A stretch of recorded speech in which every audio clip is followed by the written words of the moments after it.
Nang nilikha ng Diyos ang mundo, una niyang nilikha, nilagyan niya ng kaayusan, ang lupa at ang tubig, pinaghiwalay, at ang una niyang nilikha mga halaman.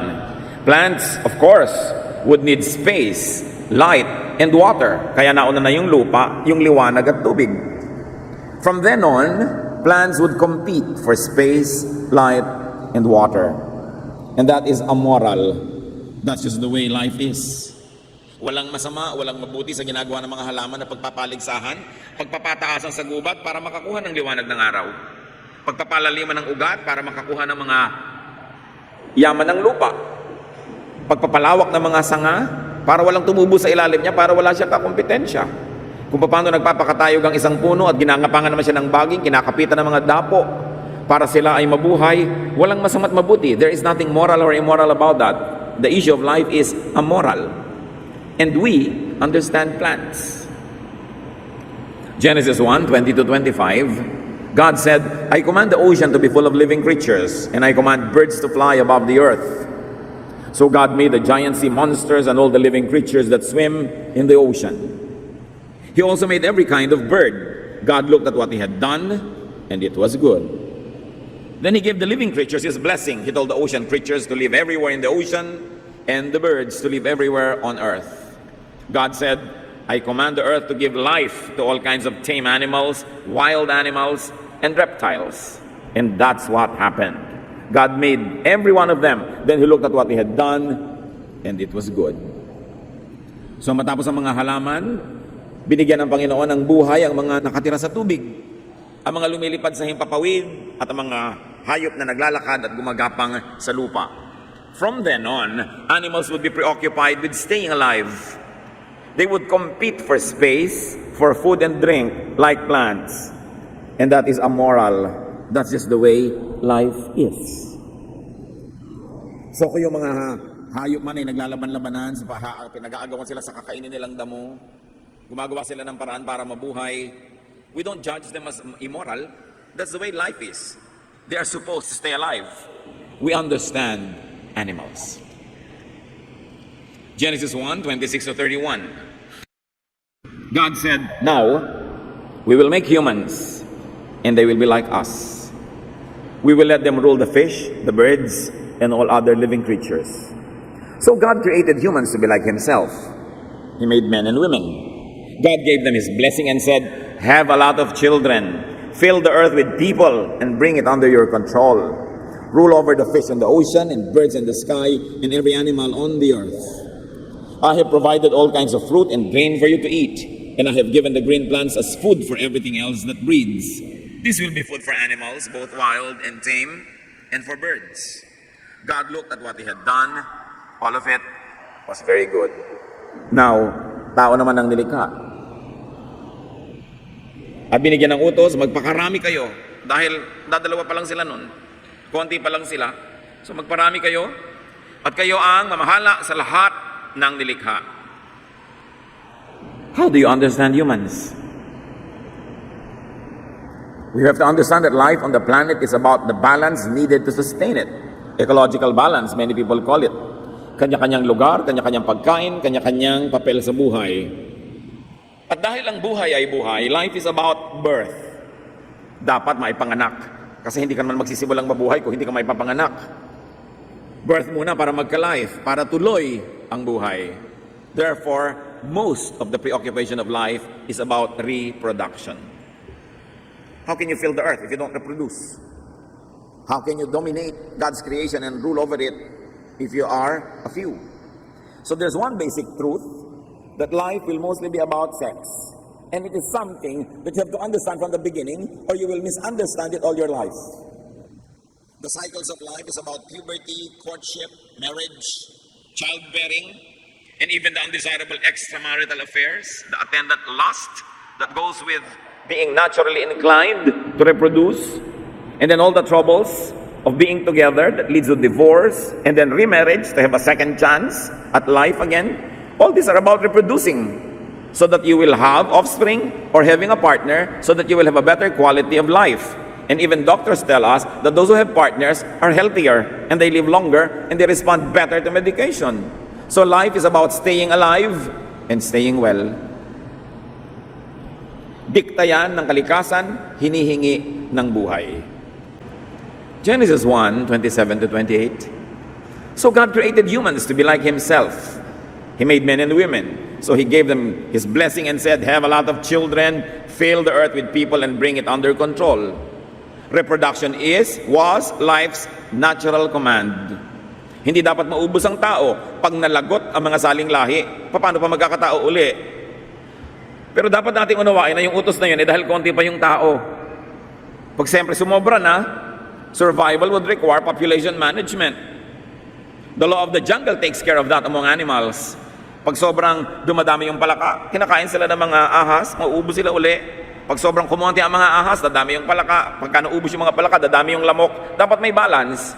Pero sa mga tao, how do you manage that? Of course, responsible parenthood dahil sa kabihasnan. Hindi naman tayo nagkakainan dahil ang dami na nila ubusin natin, ang dami na nila patayin natin. It's not like that. That is why the development of the body for sexual reproduction is the sign of the onset of physical maturity. Sa lahat ng matatandang kabihasnan, mga tribal cultures, ipinagdiriwang pag ang isang dalagita ay nagdadalaga na at ang isang binatilyo ay talagang magbibinata na. Adolescence, rites of passage are celebrated. Because of our natural composition and we are wired to reproduce, sex is a very powerful attraction, motivation, and compulsion. That's why God, in His infinite wisdom, made sex very pleasurable. Because otherwise, it would be hard work. And who would like to work hard without reward or pleasure? So hindi dadami ang tao kung puri work lang yun. That's why the Lord, in His infinite mercy and brilliance, made it nice. But because it's nice, it was prone to be abused. But first of all, you've got to understand it. Ganun talaga, takda, that people will be sexually preoccupied. That is why reproduction, together with real estate, is a major theme in the history of the Israelites. Pag binasa niyo ang Old Testament, dalawa lang ang theme niyan. Pagpaparamihan, panganganak, kahit sa anong paraan, at pagkuha ng mga lupain, pagde-defend dito, at pagsakop sa iba pa mga lupain, at paglalagay ng mga bakod at muhon, at mga tanda. Yan ang preoccupation ng Old Testament because Israel was preoccupied with survival. So they always had to be concerned about population growth and real estate management because they were always threatened with decimation. Parang lagi na lang silang mauubos, kaya pati kakainin nila, sobrang ang daming bawal, safe na safe dapat, ang daming tradisyon to keep the population alive, at least until the Messiah was born. Kaya merong mission yung mga Israelites to keep themselves alive. Kaya gera dito, gera doon, diet dito, diet doon, at anak dito at anak doon. You will notice that even Jewish morality bended with demographic needs. Ang kanilang sense of right and wrong was shaped by their need to have children. That's why it was all right for the men to have multiple wives. Kasi gera sila ng gera, mamamatay yung mga kalalakihan, uuwi ngayon ng konting lalaki, ang daming babaeng balo. Anong gagawin mo doon? Sino magpapakain sa kanila? Paano sila magkakaanak? So kailangan anakan sila ngayon ng mga natirang kalalakihan. Kaya ang daming nagiging asawa ng mga lalaki nung araw because they were very, very preoccupied with continuing the line. Kaya maraming teaching talaga sa Bible, kung tutuusin mo, lalo sa Old Testament, ang sinasabi lang, sayang ang sperm. Baka walang sexual activities na nag-aaksaya nito. Pag binasa niyo ang Bible, kaya maraming mga sexual questions tungkol dyan. Bakit namatay si ganun? Bakit napagalitan yun? Kasi nag-aaksaya sila. In the Old Testament, it was the glorified virtue for women to bear children. Kaya parang isinumba ka kung babae kang hindi magkaanak. As many as possible dapat ang anak. And it was the virtue of men to sire children with only lip service to faithfulness to a wife or to many wives. Napagalitan ba si Solomon na maraming asawa, si David na maraming asawa, si Jacob? Lahat sila. Bakit ganun nung araw? Because they only wanted to be many. Yun ang takda, kailangan mag-survive. And it was considered a blessing to have many children. Siyempre, noon yun, nung maluwag pa yung planeta. Pag wala ka nang maipakain, maitustos, hindi na blessing yun. Dapat nang i-manage. But what's the point here, brothers and sisters? Understand. Living beings, plants, animals, the birds and the bees will be sexually obsessed. You have to understand that. You have to begin with that fact so that you will have a grasp of the real situation of people. Pati mga bulaklak, kung nanonood kayo ng mga palabas sa TV tungkol sa biology, mga halaman, flowers, pollination are all about sexual reproduction. The flower of a plant is nothing but its sexual organ. At anong ginagawa ng mga halaman sa kanilang bulaklak? Kinukulayan, pinapabanguhan, nilalagyan ng mga dekorasyon para maakit nila ang mga bubuyog at sila'y puntahan so that there will be pollination or cross-pollination. Whenever you see a flower or a bee, you're seeing sex. And there's nothing immoral about it. Itinakda yan na dapat magkaganon. Ano ngayon ang kinalaman natin dyan? Understand that people will be sexually obsessed. Huwag itong pagtakhan. Hindi ko sinasabing tolerate or encourage, but at least understand it. And people will commit mistakes because of their sexual obsession. People are wired for sex. Sobrang denial pagka yan itinanggi ng sino man. Now, understanding and appreciating this natural reality, might a jealous or a betrayed spouse, a sexual abuse victim, or a conservative person understand and forgive those that offend them? Kaya bang unawain ng isang ginang ang kanyang husband na hindi napigil ang sarili at nagkasala? O ng isang ginang na hindi napigil ang sarili siya ay nagkasala? Kaya ba siyang unawain ng kanyang asawang lalaki? Kaya bang unawain ng isang taong naabuso sexually na yung nang abuse kasi sa akin was sexually obsessed? At kung ano man ang nangyayari sa kanyang buhay noong oras na yun, anong iniisip niya? Anong chemical composition ng kanyang blood? Ano yung psychological need niya? Ano ang nagbunsod sa kanya para gawin ito? Yung mga conservative na no-offense sa mga hindi conservative, kaya nyo bang maunawa na yung mga iba talagang sexually preoccupied kaya halos maghubad na paglalakad sa kalye to be attractive?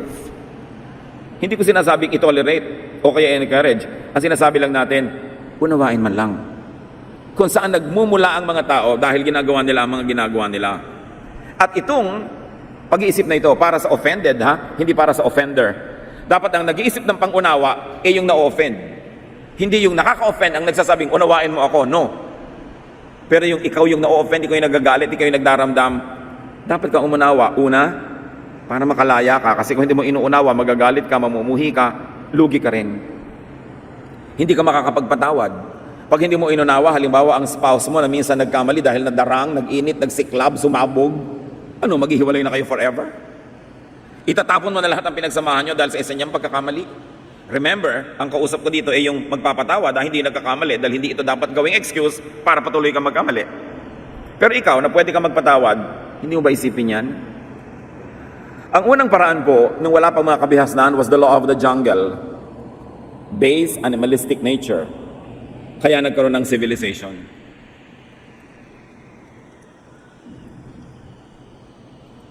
Ano ba ang sibilisasyon? Ano ba ang kabihasnan?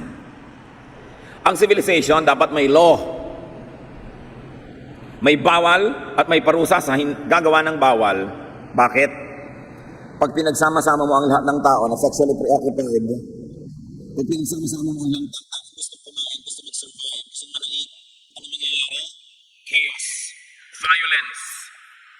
We will trample on the human rights of others. Kaya nagkakaroon ng batas. Yun ang sibilisasyon. Survival of societies depend on order, especially with everyone's overlapping sexual and territorial interests. Bakit may mga taong kailangang magkaroon ng teritoryo katulad ng mga Israelites noon? Pag natutulog ka, ilalakad yung bakod niya papalaki, yung bakod mo lumiit ang lote mo. Kainan ng lote, agawan ng mana, agawan ng mga porsyento sa sales. Yan lang yun puro agawan because of the basic instinct of people to want to survive. And if possible, beyond survival, to prevail, to dominate.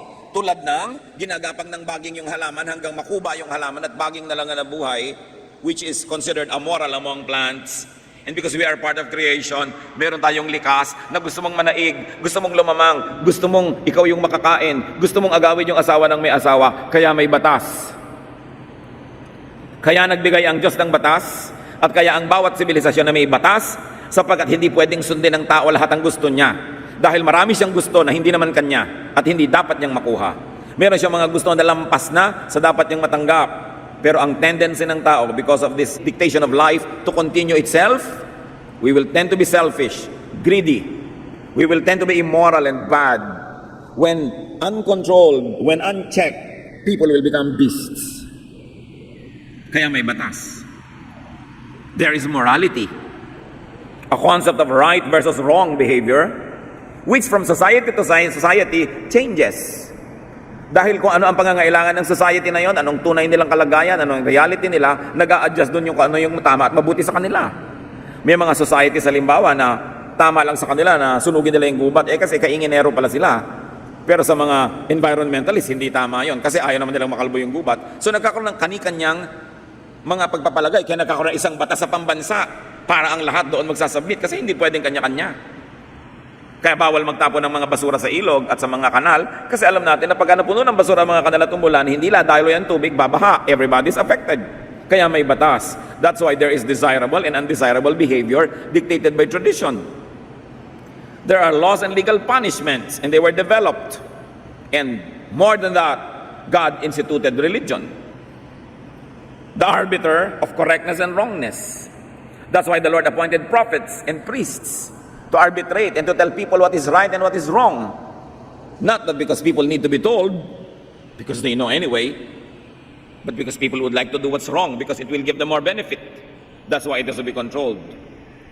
Katulad na lang ng sobrang sexual appetite, Exodus 20 verse 14, isa sa mga 10 commandments, be faithful in marriage.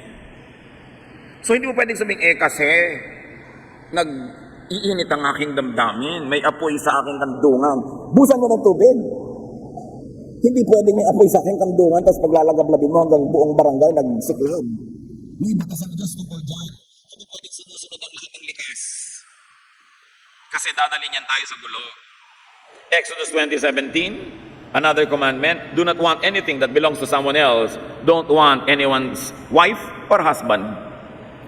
So yes, heaven wired you to want to reproduce, to want to have sexual pleasure, but there are limits. So those who are married are limited to their partners. And those who are single should not mess with those who are married, because those married people should be limited to their partners also. So ngayon pinagbabalanse mo yung natural, yung likas, yung biological, at yung spiritual, yung tama, yung mabuti. May remedy naman, because people nga are sexually designed to be active.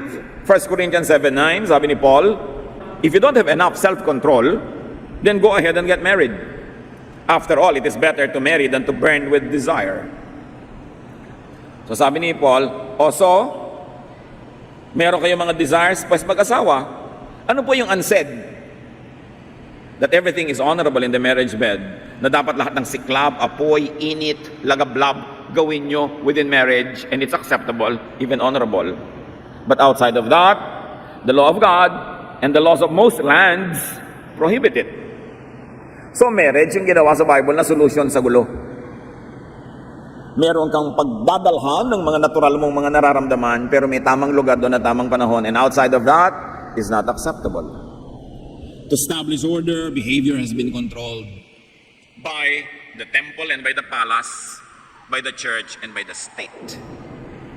Kaya may mga bawal na legal at bawal din na moral, and usually governments and churches agree on what is wrong and what is right for a certain culture or a certain country. Traditions and social punishments were glorified. Kasi magulo pag walang ganon. At bakit nagalit ang Diyos sa Malakay 2:14, and why isn't God pleased?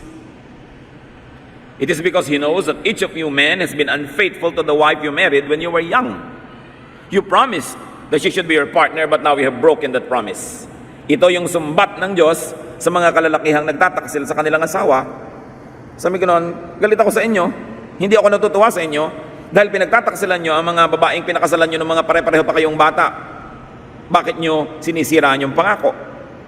Habang inuunawa ng Diyos that people have sexual needs and urges, He has placed correct venues for such activities, and that is within marriage. Morals, values, institutions, regulations are for order, for smooth interpersonal relations, and for function as community. Hindi ka naman nabubuhay para lang sa sarili. We all share time and space, so there are rules that govern our behavior. Dahil sa selfishness ng tao, kinailangan ng batas at kinailangan ng parusa. Saan man na matinong lipunan, saan man na matinong kumpanya, saan man na matinong pamayanan o pamilya, pinaparusahan ang mali. Pagkat pag hindi mo pinarusahan ang mali, lahat na magkakaroon ng lakas ng loob na gumawa ng mali at magkakawatak-watak, magkakagulo-gulo ang lahat. Regulations are for survival of groups and individuals. Napaka-importante. So understand, in order to survive, thrive, and dominate, some persons could be selfish or selfless. Magkaiba yan, selfish or selfless, pero pareho lang yan, at the end of the day, the person satisfied himself. Meron pong bad selfishness. Halimbawa, konti lang yung pagkain, may crisis, kakainin ko lahat, mamatay ka na lang dyan, selfishness yun, pero bad. Ano yung good selfishness? Konti lang yung pagkain, sa'yo ko ipapakain, ako yung namatay, nabuhay ka, pero sabi niya, anong selfishness doon? Kasi sa pagbibigay ko sa'yo, sumaya ako. Sa katunayan, kung hindi kita bibigyan, lulungkot ako, so ibibigay ko na lang kahit ako yung mamatay. So there's still a tinge of selfishness in it, except that it is a good selfishness against the bad selfishness, parang good cholesterol against the bad cholesterol. Kahit yung mga hero, okay, nagpakabayani si Jose Rizal, niya niya ang sarili niyang mamatay para sa bayan, gusto rin niya. Handang-handa nga siya. So, yung selfishness niya, nakinabang tayong lahat, pero at the end of the day, nakinabang din siya. So, yung nanay na hinihiwa ng basag na bote yung kanyang dibdib para walang masusunggatas yung anak na dahil natabunan sila ng earthquake, para masusunod ang anak niya kahit dugo niya. Selflessness, di ba? Pero masaya din siyang ginagawa niya yon. So, meron ding benefit yung sarili niya, but it's a good selfishness. Persons could be very traditional or unconventional.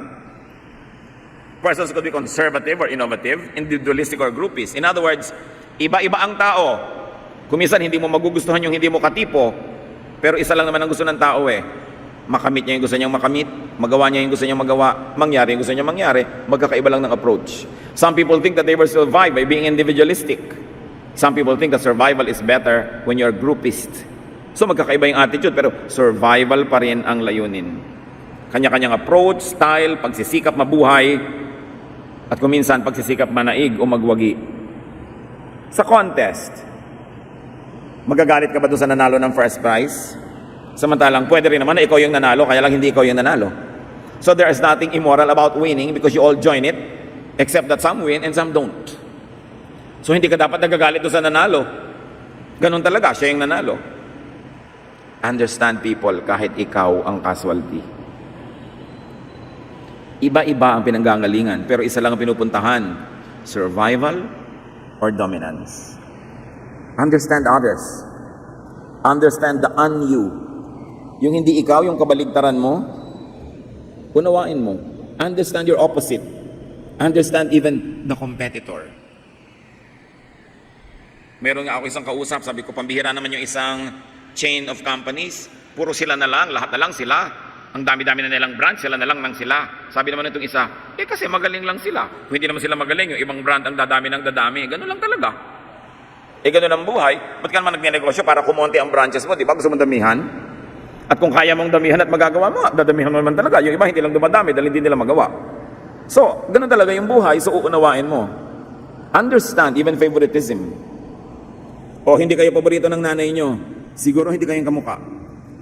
O hindi kayo yung kamukha yung ugali, ang paborito yung kapatid nyo. Why? Bakit may favoritism? We tend to like people who are like us. Why? By seeing ourselves in others, we see strength in numbers, strength in companionship, so we like them. We don't like people who are not like us. Why? Because they contradict what we want. Ganun lang yon. So pwede mong maunawa yung iba ang pananaw, iba ang ugali. Kasi iba sila. Tapos sasabihin mo, pambihira naman, inunahan ako ng babaeng yun sa silya. Naunahan ka lang, pero hindi ba possible naman na ikaw yung mauna? Ganun talaga yung buhay. You've got to understand even deception. For survival, sometimes for victory. Hindi ko sinasabing tolerate or encourage, but you've got to understand it. Yun nga Venus flytrap. Kala mo, inosente ang halaman, yung pala, dinedeceive niya yung mga insekto. Pag uminom sila doon, akala nila yung tubig, acido pala, madadigest sila. Yung may mga halaman na nagkukontrek bulaklak, pag may dumapong insekto, bigla nilang lululunin. Nakikita niyo sa TV? Nature is full of it. Why? Because things have to eat. Ngayon, kung ikaw yung nakain, sorry ka na lang. Naging tanghalian ka ng pating, there's nothing immoral about that, no? Madalas naman sila naman yung nakakain. Ganun talaga yung buhay. The early bird catches the worm, but the early worm gets caught. Paano naman mabubuhay mga ibon kung wala silang natukhang mga uod? Sorry mo na lang kung ikaw yung uod today. Kayo ngayon, nabubuhay, ilang bilyong alamang nang nakain ninyo? Nabibilang ba yon? Ang dami nun. Ang dami-daming alamang na kailangan mamatay para lang may sausawan ka ng kare-kare. O ilang itlog ang hindi naging manok dahil gagawin yung breakfast. Ilang baka ang kailangan pumasok sa lata para may corned beef ka pag umaga. Which is not advisable kasi may preservatives. Pero ilang manok na ang naputi ang buhay dahil kailangan mo ng barbecue. Di ba ganun talaga?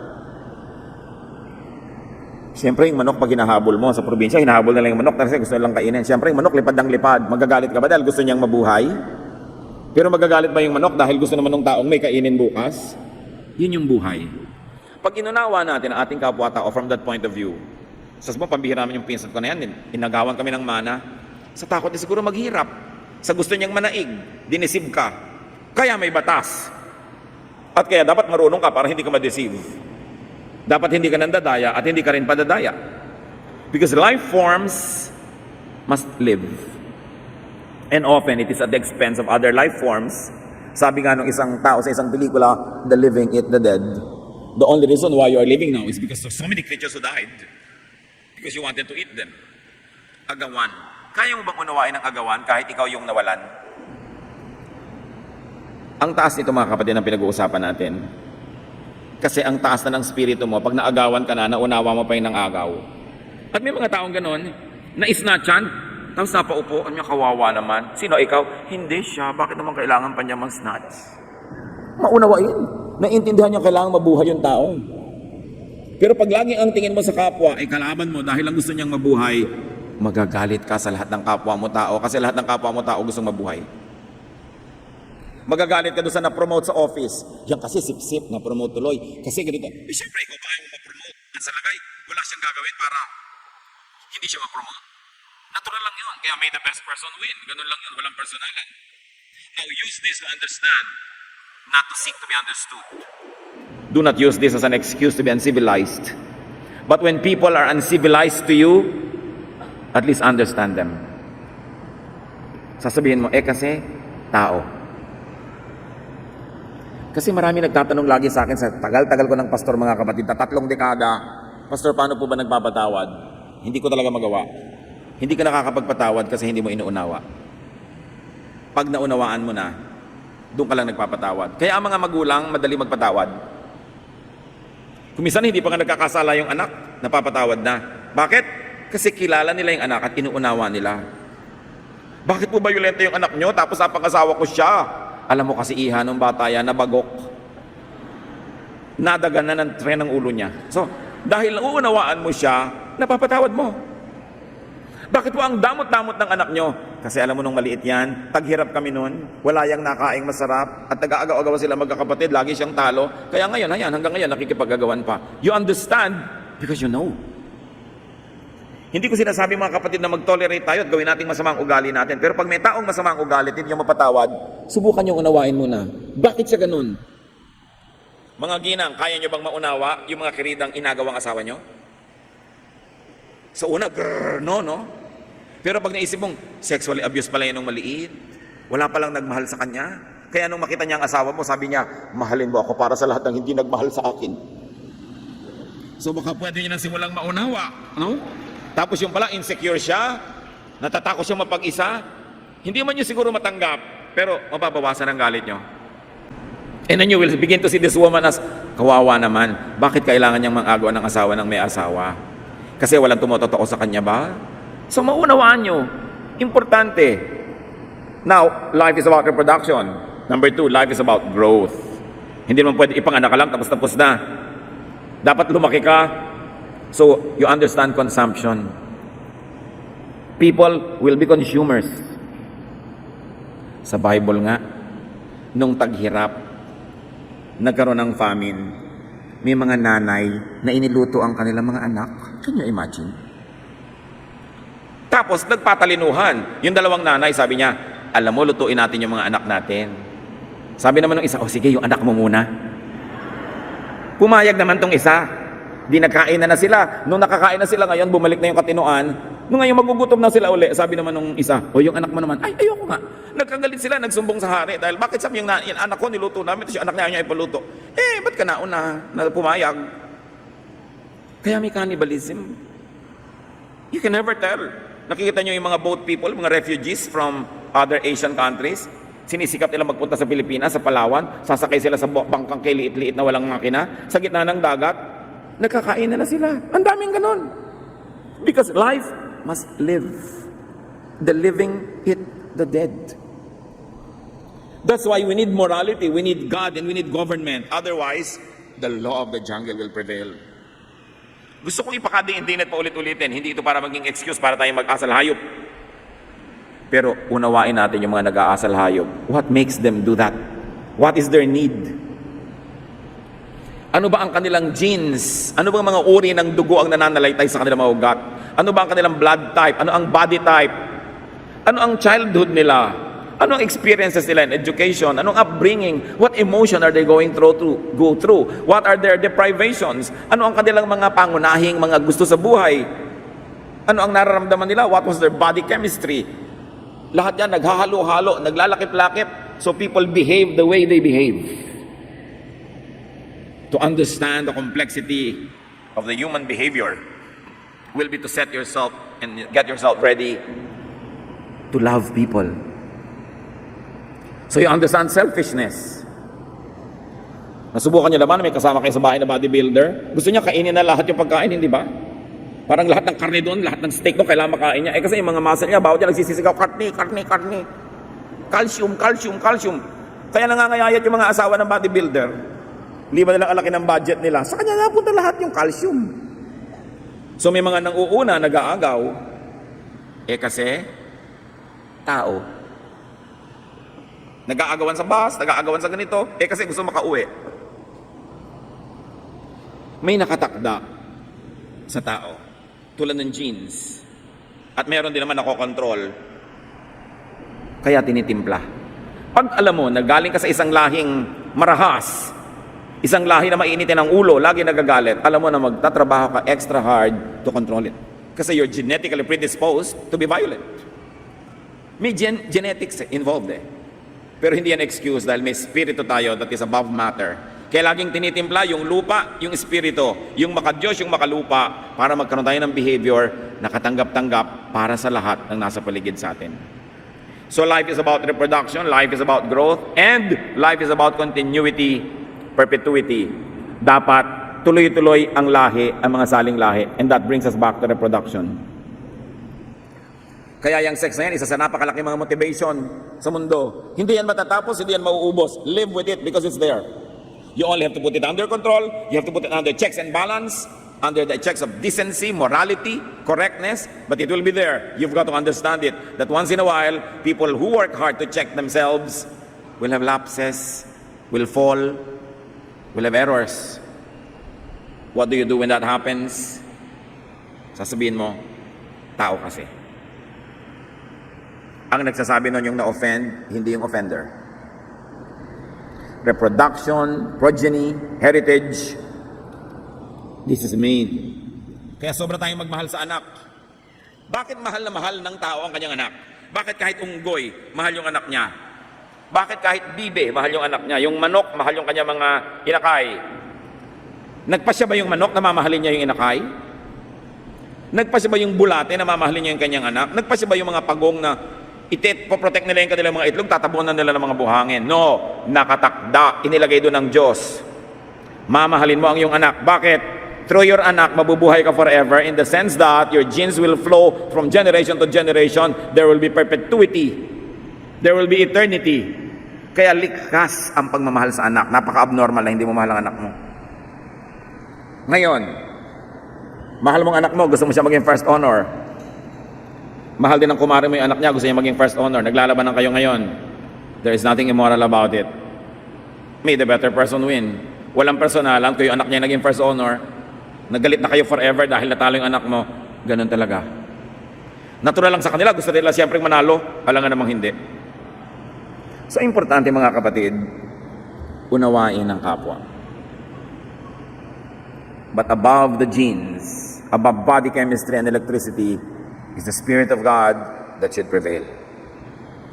Dahil may inilagay ang Diyos sa tao na wala sa mga hayop, ang kanyang espiritu. So hindi mo excuse yan para maging asal hayop. Kasi hindi ka lang lupa, ikaw din ay espiritu. Because God breathed His Spirit into dust and humans were formed.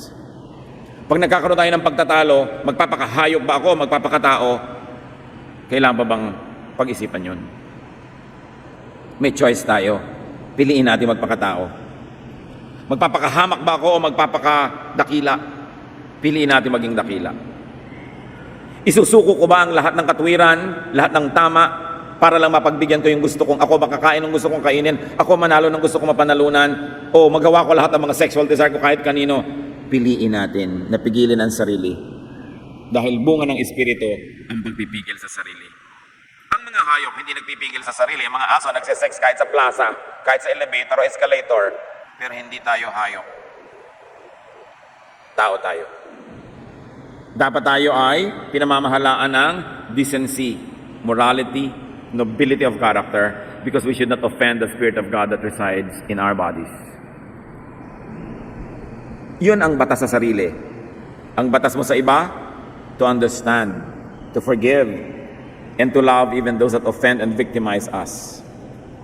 To do that, we need to understand life, the composition, needs, and the point of view of the other person. You've got to look at life from the point of view of your opponent, from the point of view of your competitor. Again, we should never use these principles as excuses for our lack of civility and consideration.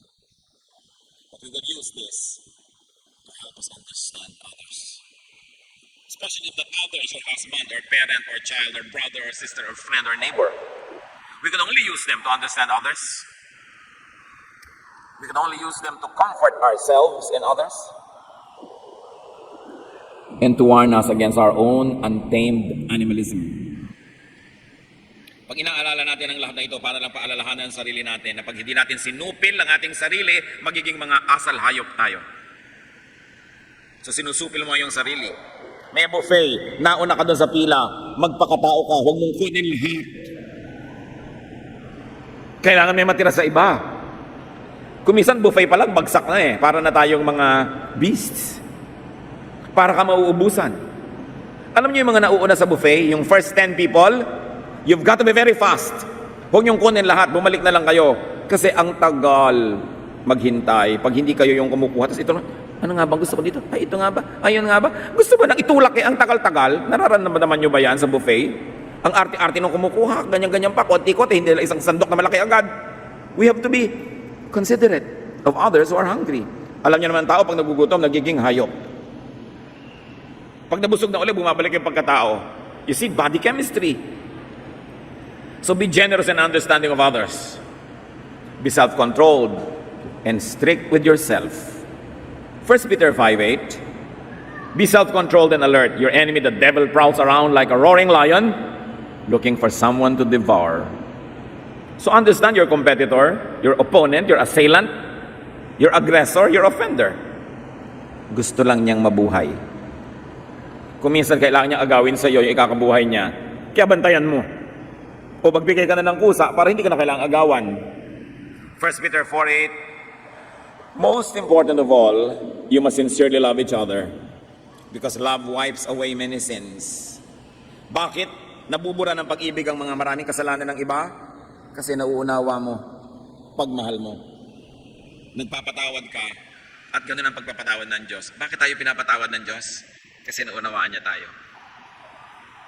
Psalm 103:13-14. Just as parents are kind to their children, the Lord is kind to all who worship Him because He knows we are made of dust. Alam ng Diyos, may component tayo na lupa lang. He wants us to be excellent, to be nearly perfect, but He knows that we are made of dust. If He knows that and understands us and forgives us, would you like to know that about the other person next to you so that you could also understand and forgive and possibly even love? God and parents forgive, accept, and love because they know. They understand. Shall we try to understand others? Shall we try to perhaps forgive and hopefully even love? Panginoong Diyos, salamat dahil maraming mga katuruan sa Biblia na pwede namin panghawakan. At pwede naming lampasan yung aming human nature because we have a spiritual nature. We can control ourselves and be civil and kind because there's the spirit of you in us. And we can forgive and understand others because you are forgiving and understanding to us. Pagbulay-bulayan natin sumandali ang ating mga pinag-aralan.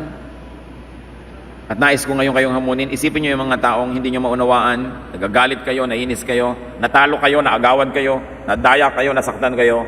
Think of them also as victims.